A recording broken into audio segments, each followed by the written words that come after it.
Welcome back. So now that we have an understanding of confidence intervals and how we find those, what about going the other direction? Your favorite thing. So now that if we have a confidence interval, how could we go backwards and find out what the sample proportion is or the margin of error? And we have a couple of formulas that we can use, and they're very, very quick.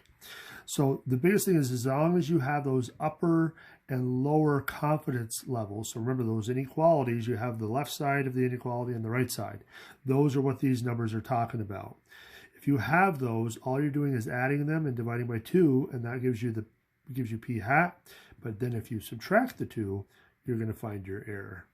So now you got to be careful though. Sometimes the questions are trying to be tricky and they don't give you that information. So case in point, express the confidence level, confidence interval 0.222 plus minus 0.444, 044 rather, in the form p hat minus e, comma p hat plus e. Now, what are they giving you in this format? Remember, there was a couple of alternative formats, and this was one of them. This was essentially the p hat plus minus e format. So they are giving you p hat and e in this format. So p hat is equal to 0.222, e is equal to 0.044. So if they want to put it in this format, all you're doing is just subtracting them, and that gives you the first number. So if we said 0.222 minus 0.044, that's going to be the first number, which is, let's do that subtraction real quick. So that's 178.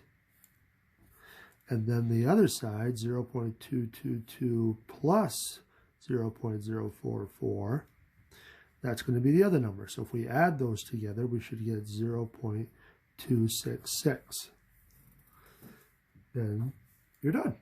So that changes it from the current format to the new format. Now, if we look at the second one, express the confidence interval 0.2000 less than p is less than 0.5000 in the form p hat plus minus e. So now, are they giving you p hat and e? That's a big negatory. Now they're giving you, this is the lower, and this is the upper. So now we have to use those formulas. So p hat should be equal to 0.500 plus 0.200 all over 2, which is going to be 0.700 all over 2, which is 0.350. And I'm going to use 3 decimal places just because they use 3 decimal places in the original. So that's p hat. E, on the other hand, is going to be 0.500 minus 0.200 all over 2. So that's 0.300 all over 2, which is 0.150. So now that you have what p hat and e are, now the last step is just to put it into this format. So your answer should be 0.350 plus minus 0.150. So that would wrap up that problem. So again, it's just a little twist on confidence intervals and how you can work backwards if you needed to. Now, the very last application of this section is looking at determining a sample size. And there's 2 scenarios that you could encounter. One of them is when p hat is known, and one of them is when it's not known. So you have 2 different formulas. Now, the biggest mistake people make when they are using these formulas is they forget to square things. There's a square on top, there's a square on the bottom for both of them. So don't forget to square those pieces. So you got p hat and q hat in the one case, and in the other case, they don't even have anything because it's not known. So they have an approximation of 0.25. Now I could go into detail and show you how they determine that, but I don't want to bore you. So we're going to just cut to the chase. So the last thing to keep in mind is because this is a sample size, we better not have any decimals. So we always want to round up to the next larger whole number. This is the one application where you don't round down. You have to round it up. So let's do a couple, and that will wrap up this section. So the first one says, use the given data to find the minimum sample size required to estimate a population proportion or percentage. So we got margin of error is 0.045, confidence level is 95%, p hat and q hat are unknown. So automatically we have to use that one variation. N is equal to our z-score squared times, whoops, we don't know p hat and q hat, so we have to times it by 0.25, and it's all over e squared. So, well, we know what E is. There's E. So our confidence level is 95%. Remember, 95 is special. 95 is special. We can go right to get our value, which is 1.96. So 1.96 is our critical value, our critical number. And so we can put all that in.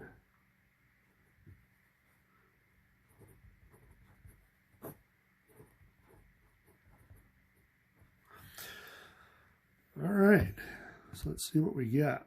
So we got 1.96 squared times 0.25 equals that, divided by 0.045 squared equals. So that gives us 474.27 blah, blah, blah. And if we round it up, no matter what, even though that 2 wants us to round it down, we got to round it up.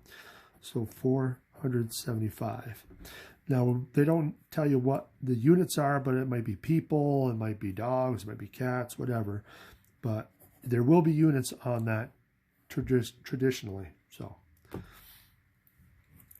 all right, let's try the next one. Margin of error is 2 percentage points. Confidence level is 99%. And then from a prior study, p hat is estimated by the decimal equivalent of 14%. So right off the bat, we know p hat is 0.14, which then means q hat better be the leftovers. So 0.86. All right, so we got our p hat and q hat. And so we know we're using the other formula.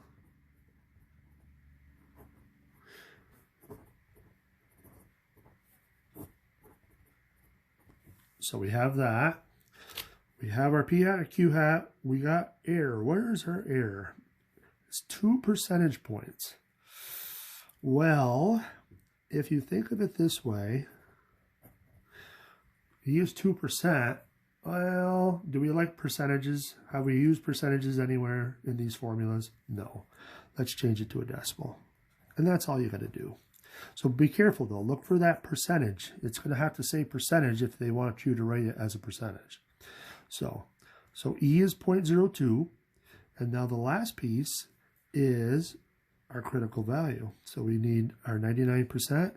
Oh, that might be special. I believe it is. So let's take a look. 99%, 2.575. Now remember, take advantage of it when you can, but don't expect it all the time. So there's only 3, 90, 95, and 99. Everything else, you got to do it the long way. All right, so let's plug everything in. So we got 0.14, 0.86, all over 0.02 squared. I'm going to go down here. So let's see what we get.